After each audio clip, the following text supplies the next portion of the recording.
আমাদের কষ্টগুলো কখনো মেটে না, তার কারণ হচ্ছে আমরা কষ্ট কখনো মেটাতেই চাই না। কারণ এই কষ্টগুলো বিক্রি করেই তো আমরা অন্যদের কাছে স্পেশাল হওয়ার চেষ্টা করি। অ্যালফ্রেড অ্যাডলার বলেছেন, যতক্ষণ কেউ নিজের দুর্ভাগ্যকে ব্যবহার করে নিজেকে বিশেষ ভাববে, ততক্ষণ সে সেই দুর্ভাগ্যের প্রয়োজন বোধ করবে। আমি প্রথম যখন এই লাইনটা সম্পর্কে আমি শুনে কিছুক্ষণের জন্য চুপ হয়ে গেছিলাম, কারণ এটাই সত্যি। কিন্তু এই সত্যিটাকে মেনে নেওয়া খুব কঠিন। আমরা অনেকেই কষ্টের মধ্যে থাকি, কিন্তু কষ্ট থেকে বেরিয়ে আসতে পারি না। তার কারণ আমাদের মন বলে, এই কষ্টটাই তো প্রমাণ করে তুই অনেক সহ্য করেছিস, এই কষ্টটাই তো তোকে ম্যাচিওর মানুষ করে তুলেছে। এই কষ্ট তখন আমাদের কাছে হয়ে যায় একটা অহংকার, এই যেন একটা শান্ত বিষ।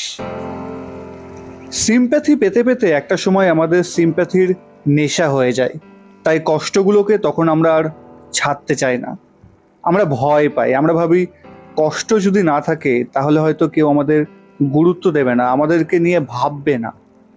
এই বোধটাই আসলে খুব বোকা বোকা। তুমি মানে তো তোমার দুঃখ নয়, সেটাকে তৈরিও হতে দিও না। তুমি তোমার দুঃখের থেকে অনেক বড়।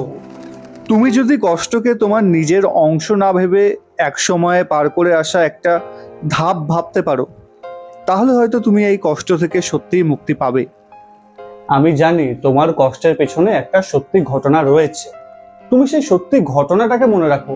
তুমি কষ্টকে আঁকড়ে কেন বেঁচে আছো? নিজেকে বোঝাও, কষ্ট ছাড়াও তুমি মূল্যবান। তুমি যদি কাউকে ভালোবাসতে পারো, অনুভব করতে পারো, নিজের গল্প বলতে পারো, তাহলে তুমি একটা পূর্ণ মানুষ। কষ্ট তার সামনে একটা ছোট্ট অংশ মাত্র। এবার এটা তোমাকে বুঝে নিতে হবে, তুমি কিভাবে এগিয়ে যেতে চাও। নিজের কষ্টকে বিক্রি করে, নাকি কষ্ট ছাড়াও তুমি কতটা মূল্যবান সেই জিনিসটাকে মানুষের সামনে নিয়ে এসে। কষ্ট জীবনের একটা অংশ মাত্র, সেটাকে ধরে রেখে, সেটাকে বিক্রি করে, সেটাকে জাহির করে সিম্প্যাথি পাওয়া যায়। কিন্তু তুমি যদি সত্যি গুরুত্বপূর্ণ হয়ে উঠতে চাও, তাহলে কষ্টকে সরিয়ে তোমার জীবনের তুমি মূল্যবান সেটাকে মানুষের সামনে তুলে ধরো। তুমি যদি নিজেকে কষ্টের মধ্যে আটকে রাখো, তাহলে ভালো থাকার দরজাটা তুমি নিজেই বন্ধ করে রেখেছো। দরজাটা খুলে দাও, একটু ভালো থাকার আলো নিজের গায়ে মাখতে শেখো।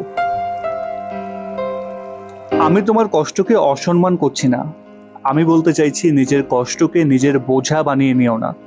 তুমি তোমার সেই খারাপ সময়টাকে মনে রাখো, খারাপ ঘটনাকে মনে রাখো, তাহলে দেখবে কষ্ট ছাড়া মনে রাখার সময় তোমার জীবনকে এগিয়ে নিয়ে যেতে অনেক সাহায্য করছে।